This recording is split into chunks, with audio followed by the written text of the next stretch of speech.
Hello, বল বল। হ্যাঁ, কি হয়েছে? খেয়ে নিয়েছিস? তুই ভালো আছিস তো? কি খাইছিস? জল খাইছিস? শুনলাম তুই নাকি কালকে গাড়ি কিনছিস। বুঝর পিছে পিছে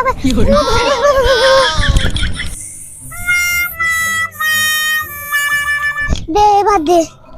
আর তোর নাকি, তোর ঘরে নাকি কালকে নিমন্ত্রণ ছিল, আমাকে ডাকবি না? তুই যে গাড়ি কিনেছিস।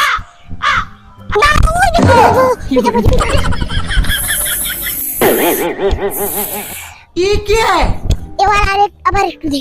হ্যালো, হ্যাঁ বল বল। হ্যাঁ, আমার খাবার হয়েছে। তুই খেয়ে নিয়েছিস তো? তুই কেমন আছিস? ভালো আছিস তো? আবার